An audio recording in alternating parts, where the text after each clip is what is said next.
Boa tarde, estamos aqui na Faculdade Luciano Feijão para apresentar um trabalho sobre BPC, Benefício de Prestação Continuada, e sobre a relevância social do assistencialismo com base no benefício de prestação continuada. Quero agradecer a todos aqui presentes, alunos, professores e demais integrantes da Faculdade Luciano Feijão.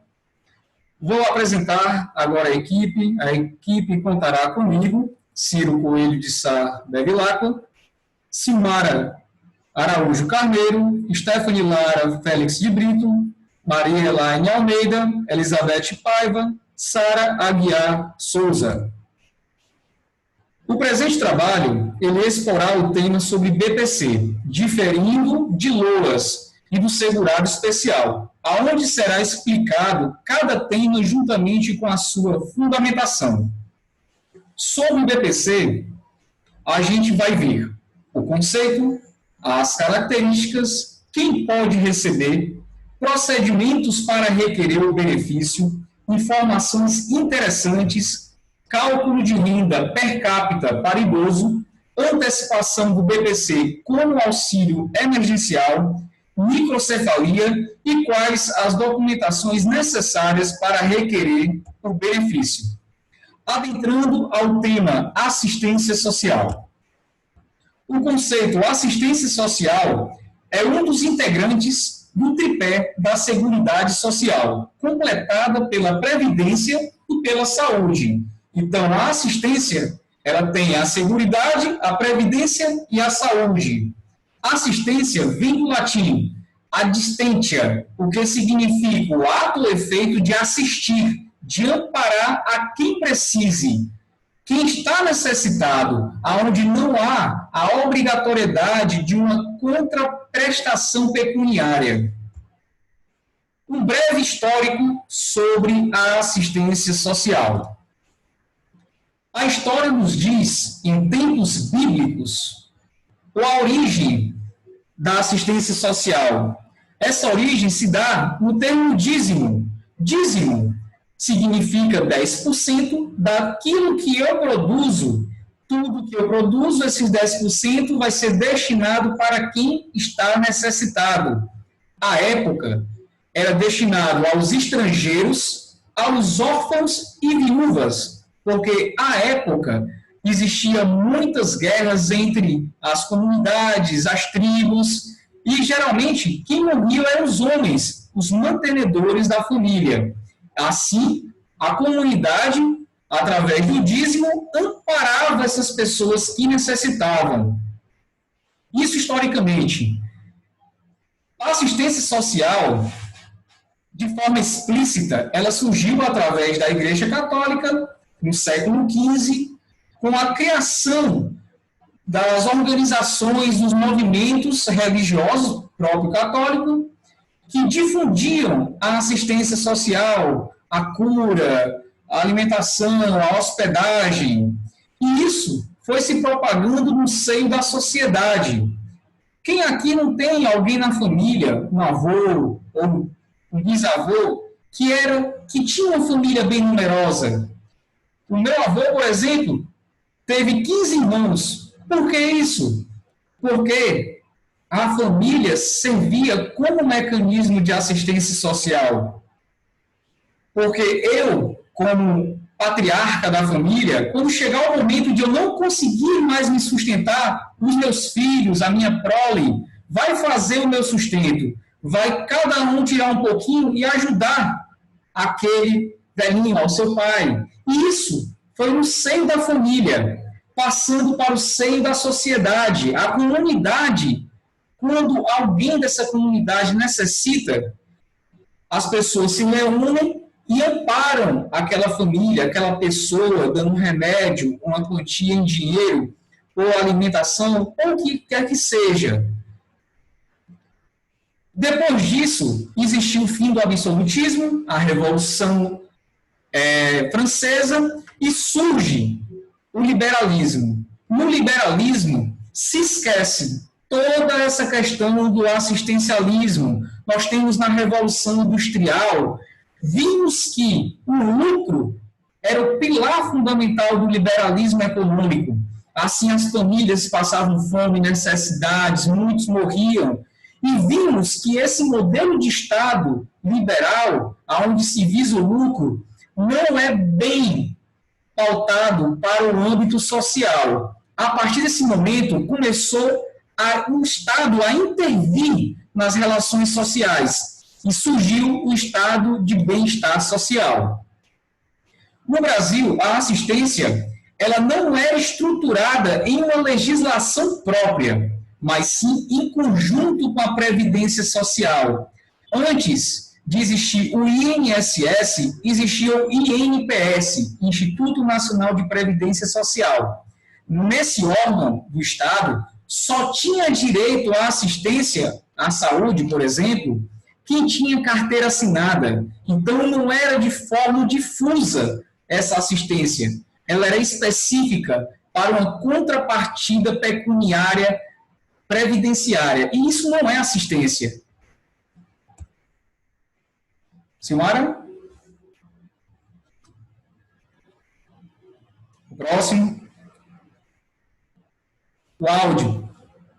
Boa tarde, me chamo Silmara. Vou tratar um pouco da fundamentação legal do BPC e da semelhança e diferença entre BPC e segurado especial, já que esse é um dos pontos em que mais confunde as pessoas. Quanto à fundamentação, a Constituição Federal de 98 inseriu a Previdência Social no elenco dos seus direitos fundamentais no artigo 6º, que fala que são direitos sociais a educação, a saúde, a alimentação, o trabalho, a moradia, o transporte, o lazer, a segurança, a previdência social, a proteção à maternidade e à infância, a assistências aos desamparados na forma desta Constituição. Mas, além do artigo 6º, a Constituição tratou de dedicar em seu texto um regime constitucional da Seguridade Social, nos seus artigos 194 e 204, que abrange os 3 eixos, ou seja, a previdência, a saúde e a assistência social. Não é à toa que a Seguridade Social brasileira está prevista na Constituição Federal. Ela está prevista porque possui um relevante papel no sentido de tentar reduzir os problemas sociais, pois é um método de inclusão social para aquelas pessoas que, por motivo de saúde ou por motivo de idade, não podem se manter, ainda que no Brasil esteja longe de uma verdadeira diminuição das desigualdades sociais. Portanto, em 1993 foi criada a Lei Orgânica à Assistência Social, que se chama LOAS, com o objetivo de amparar as pessoas à margem da sociedade, que não têm condições de prover seu sustento ou que não podem contar com o auxílio de sua família. Ela prevê a possibilidade de pagamento do benefício da prestação continuada, BPC. Muitas pessoas também acabam fazendo uma confusão em relação ao nome, né? LOAS é a lei que prevê a possibilidade do BPC. Portanto, o nome correto é BPC, Benefício Assistencial de Prestação Continuada. Pode passar o slide. Existe uma confusão também entre o BPC e o segurado especial, mas não é a mesma coisa. Há semelhança, sim, mas existem diferenças. Ambos não têm, a necessidade de contribuir para a previdência social, mas existe uma característica que difere o benefício de prestação continuada e segurado especial. O segurado especial é equiparado ao contribuinte. Então, o seu benefício tem caráter salarial, possuindo todas as características de um aposento, como 13º salário, transferência em caso de falecimento dos filhos e cônjuges. E o segurado especial, ele é diferente. Ele é aquele agricultor, o pescador artesanal, o seringueiro, o extrativista vegetal, o indígena, tendo que comprovar o mínimo de 180 dias de meses trabalhados, além da idade mínima de 60 anos de homem ou 55 de mulheres. Eu passo a minha fala para outra pessoa agora.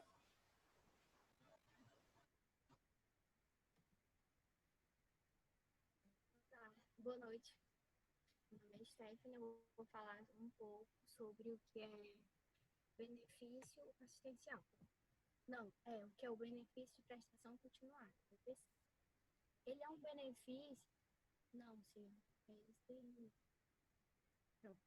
O BPC ele é um benefício da política de assistência social individual, não vitalício e intransferível. Ele garante transferir mensalmente um salário mínimo ao idoso com 65 anos ou mais e à pessoa com deficiência de qualquer idade, com impedimento de longo prazo de natureza física, mental, intelectual ou sensorial.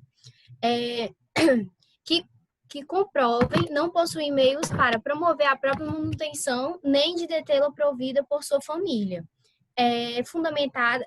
A fundamentação jurídica do BPC ele está no artigo 203, inciso 5º da Constituição Federal de 1998. E o artigo 20, lei número da lei 8.742 de 93. Agora eu vou falar um pouco sobre as características.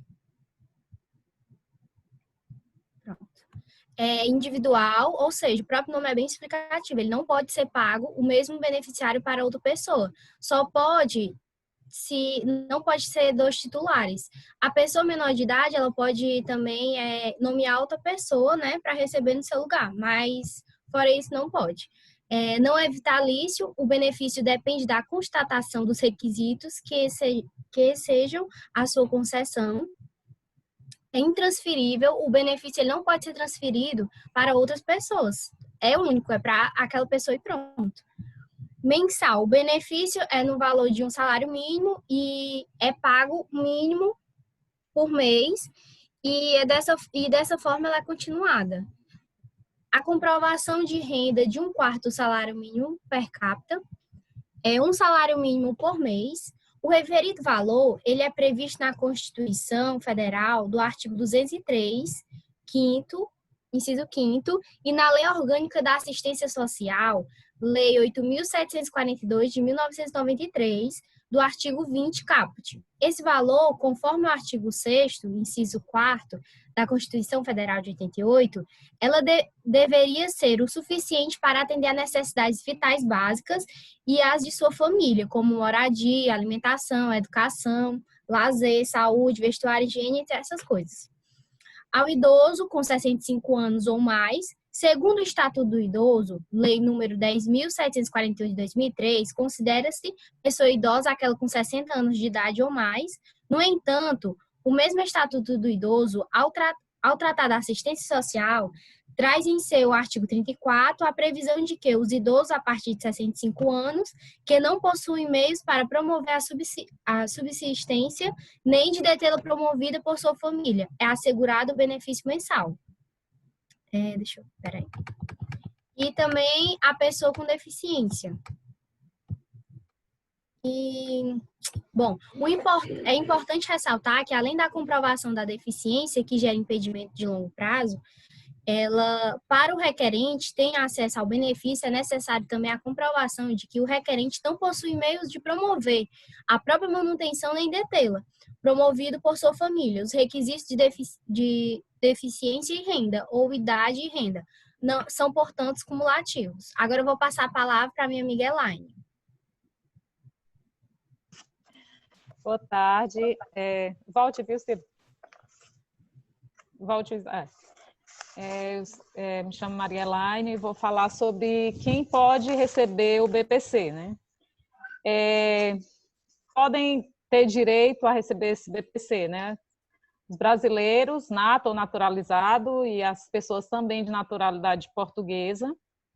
Como já foi falado, né, os idosos com 65 anos de idade, a partir de 65 anos, e esse requisito ele é cumulativo, tem que ser a idade e também a renda, não pode ser só a idade. Se ele tiver 65 anos, mas não cumprir o requisito da renda, então ele não vai ter direito. A renda per capita familiar tem que ser inferior a 1/4 de salário mínimo por pessoa. E as pessoas com deficiência também de qualquer idade, só que essa deficiência ela tem que ser comprovada e tem que ter um prazo mínimo de 2 anos, também sendo cumulativo com a questão da renda, né? Tanto o benefício para o idoso como para a pessoa deficiente, tem que cumprir os dois requisitos, né? Ou a idade e a renda, ou a deficiência e a renda. Pode passar. Como requerer esse benefício, né? O benefício ele é solicitado junto ao INSS a partir de um requerimento próprio, né? Que a pessoa vai preencher todo o requerimento com todos os seus dados, anexar a documentação necessária. No caso das pessoas idosas, tem que comprovar a idade mínima de 65 anos. E no caso das portadoras de deficiência, a mesma coisa, tem que comprovar a incapacidade dela, né, para ter uma vida independente, através de um atestado médico, porém, passará por uma perícia médica no INSS, nessa perícia vai ser marcada, a pessoa vai passar pelo perito do INSS e vai ficar aguardando o resultado. Quando sair o resultado, vai ser chamado e, se o médico deferir, né, a pessoa vai ter o direito ao benefício. Outro ponto interessante é que as pessoas, para requererem o BPC, elas têm que estar cadastradas no cadastro único, né? Lá no cadastro único vai constar o grupo familiar, quantas pessoas tem na casa, até para fazer esse cálculo da questão da renda per capita. E essa questão da comunicação, né, como eu já falei, os portadores de deficiência e também os idosos, a partir dessa solicitação, vão aguardar o prazo para que o INSS venha comunicar se foi concedido ou não o benefício, né? Pode passar. Aí vem a questão, o BPC, ele dá direito ao 13º? Não, o BPC, como já foi falado, ele é um benefício assistencial. Como benefício assistencial, ele não dá direito ao 13º porque ele não é uma aposentadoria, né? Ele é um benefício que você não tem uma contraprestação, então ele não dá direito. Às vezes as pessoas confundem e fica até fácil de identificar.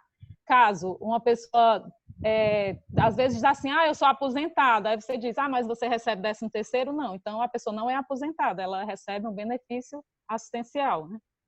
Vou estar passando agora para a Sara, que vai estar, aliás, para a Elizabeth. Boa tarde, eu me chamo Elizabeth e eu vou falar sobre outras informações interessantes sobre o benefício de prestação continuada ou outras coisas que gerem dúvidas, e eu vou explicar aqui. Sobre a comprovação de deficiência. A deficiência deverá ser analisada pelo Serviço Social e pela perícia médica do INSS. A pessoa com deficiência de qualquer idade, com impedimentos de longo prazo, de natureza física, mental, intelectual ou sensorial, que comprovem não possuir meios para prover a própria manutenção, nem de prover da sua família. Essa pessoa ela deve demonstrar uma deficiência que dificulte ou impede a sua participação plena e efetiva na sociedade, em igualdade de condições com as demais pessoas.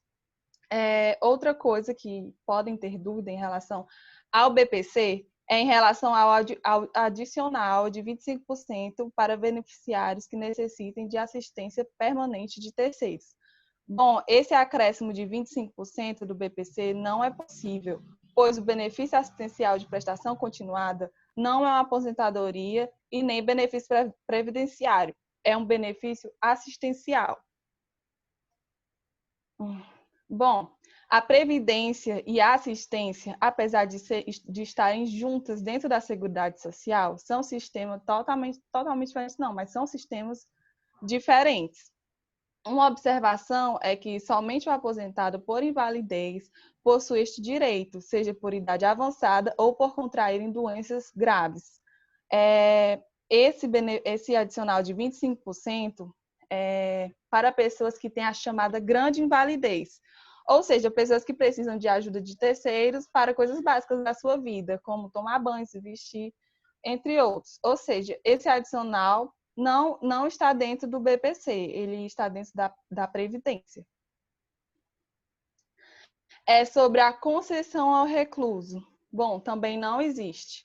O benefício de prestação continuada também não existe para o recluso, pois o recluso não tem direito a este benefício, uma vez que sua manutenção já está sendo provida pelo Estado. Não se pode admitir que uma pessoa encarcerada esteja em situação de não poder prover da sua subsistência. pois a sua subsistência já vem sendo suprida pelo Estado.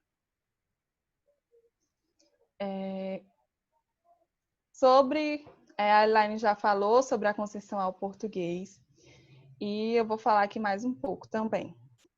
O português pode ter direito ao benefício desde que comprove sua residência e domicílio permanente no Brasil. Portanto, o estrangeiro tem o direito de receber o benefício previsto no artigo 203, inciso 5º da Constituição Federal. O que ela diz? A condição de estrangeiro não impede a concessão do benefício de prestação continuada, uma vez que, de acordo com o artigo 5º da Constituição Federal, é assegurado que qualquer pessoa que reside no país tem o gozo de direitos e garantias individuais previstos no cidadão que nasceu no Brasil. Pessoas com deficiência contratadas como aprendiz.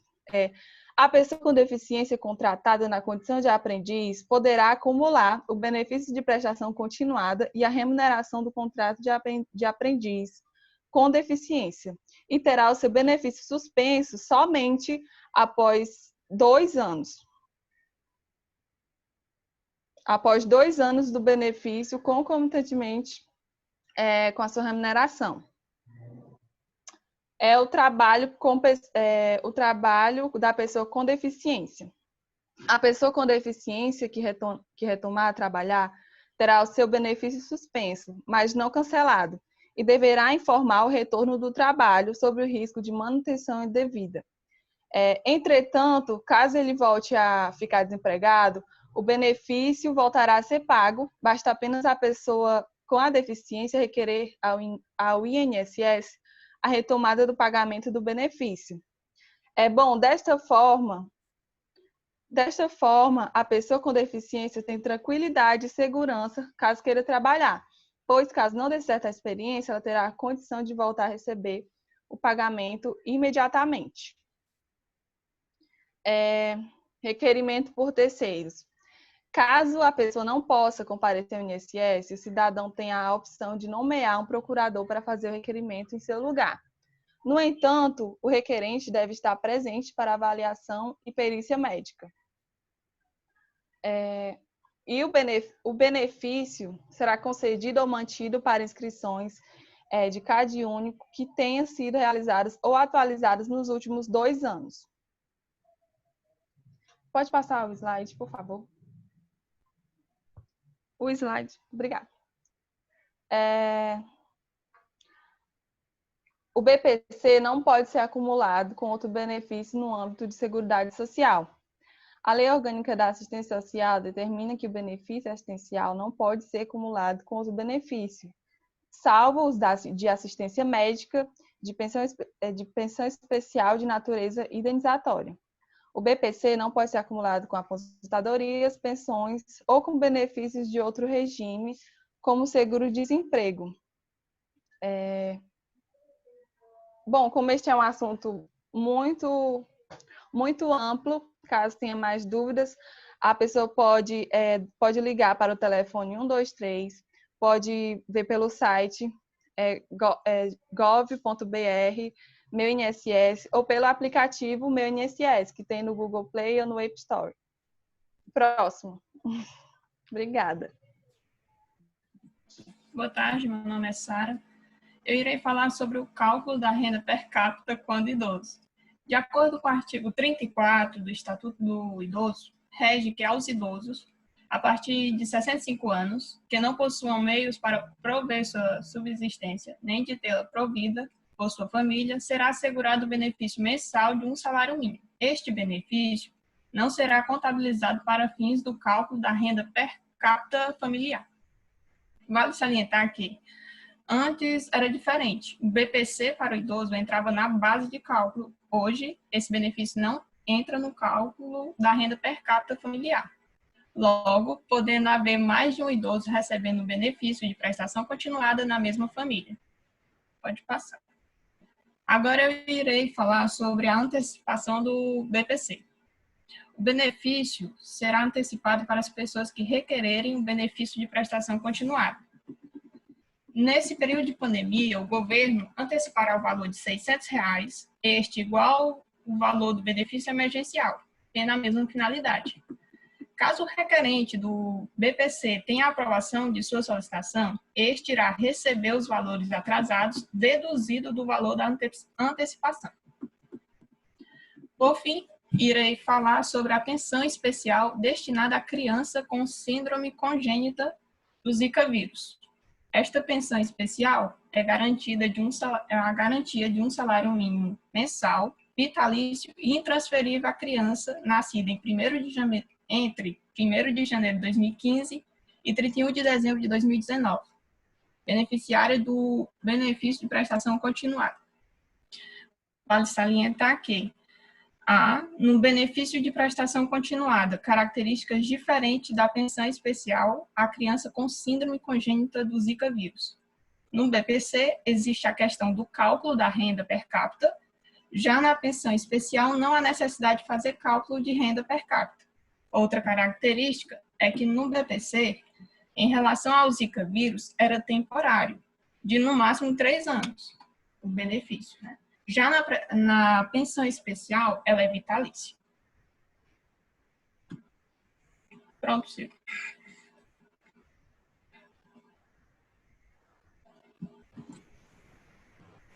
E quais são os documentos necessários para requerer o BPC? Para se requerer do BPC, a pessoa idosa ou a pessoa com deficiência deve apresentar-se juntamente com seu CPF e pelo menos um dos seguintes documentos, que pode ser a certidão de nascimento ou casamento, certificado de reservista, se for homem, carteira de identidade ou carteira de previdência social, CTPS. É um documento com foto. Observação: o requerente também deverá apresentar o comprovante de residência, os documentos de identificação dos componentes da família, os integrantes familiares. Assim, de forma sucinta, foi explicado os requisitos básicos para solicitar a concessão do benefício de prestação continuada, foi explicado as características e demais tópicos a respeito desse tema. Eu agradeço a presença de todos, a participação de todos os integrantes, que se esforçaram muito.